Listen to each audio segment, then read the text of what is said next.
నమస్తే అండి. ఈరోజు మనం ములక్కాయ వంకాయతోటి పులుసు పెట్టుకుందామండి. ఒక ములక్కాయ అండి, పావు కేజీ వంకాయలండి, ఒక పెద్ద సైజు ఉల్లిపాయ, 4 పచ్చిమిర్చి అండి, నూనె వేడెక్కిందండి, వేసుకుందామండి. ఇవన్నీ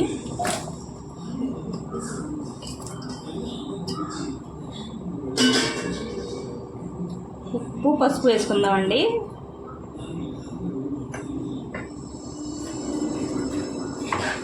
కొద్దిగా చింతపండు అండి, 4 టమాటాలండి. కొద్దిగా మగ్గిన తర్వాత టమాటాలు వేసుకుందామండి. చాలా టేస్టీగా ఉంటుందండి పులుసు. ఈ పులుసు వండుకున్నామంటే మనం నాన్ వెజ్ కూడా అవసరం లేదండి, అంత టేస్టీగా ఉంటుంది.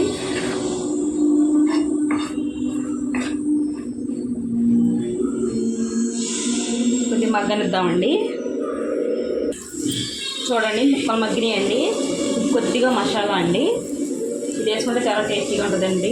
కొద్దిగా మసాలా వేసుకుంటే కొద్దిగా వేసుకుందామండి మసాలా నూనెలో.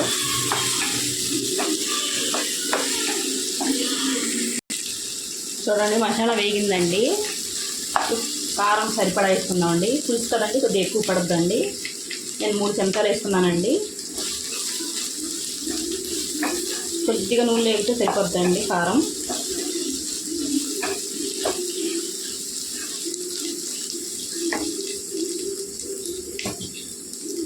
నాలుగు టమాటాలు పేస్ట్ చేసుకున్నానండి, ప్యూరి కింద చేసుకుందామండి. ఇది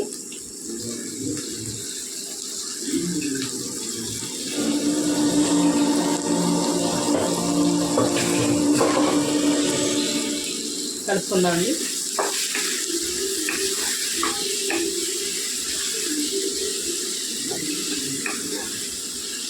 మన నోరు చప్పబడిపోయినప్పుడు ఈ పులుసు చాలా టేస్టీగా ఉంటుందండి. తింటానికి చాలా బాగుంటుందండి. టమాటాలు ఉడకనిద్దామండి కొద్దిగా నూనెలో. ఉడికిన తర్వాత చూద్దాం. చూడండి, టమాటాలు ఉడికినాయండి నూనెలో. ఇప్పుడు చింతపండు పులుసు వేసుకోవాలండి. చింతపండు పులుసు అంత పులుపు ఉండకూడదండి, అంత చప్పగా ఉండకూడదండి, సరిపడా సమానంగా వేసుకోవాలండి. చిన్న సైజు అంత వేస్తున్నానండి నేను. మీ పులుసుకు తగ్గట్టు మీరు వేసుకోండి.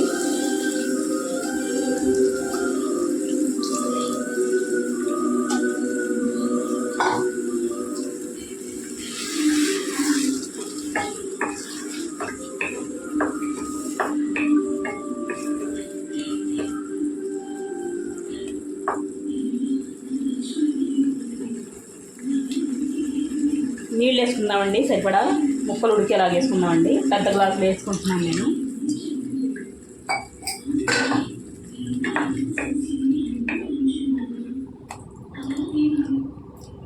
బాగా కలుపుకొని మూత పెట్టి వండుకుందామండి. చూడండి, దగ్గర పడిందండి, కొద్దిగా దగ్గర పడాలండి. ఉడుకుతుంటే చాలా వాసన చాలా బాగుందండి. ఇది పులుసు అన్నం ఎప్పుడెప్పుడు తినేయాలా అనిపిస్తుంది, అలా ఉంది. ఉప్పు చూసుకోవాలండి, అన్నీ కరెక్ట్గా సరిపోయినాయండి. కొద్దిగా ఉడికిన తర్వాత చూద్దామండి. చూడండి, దగ్గర పడిపోయిందండి.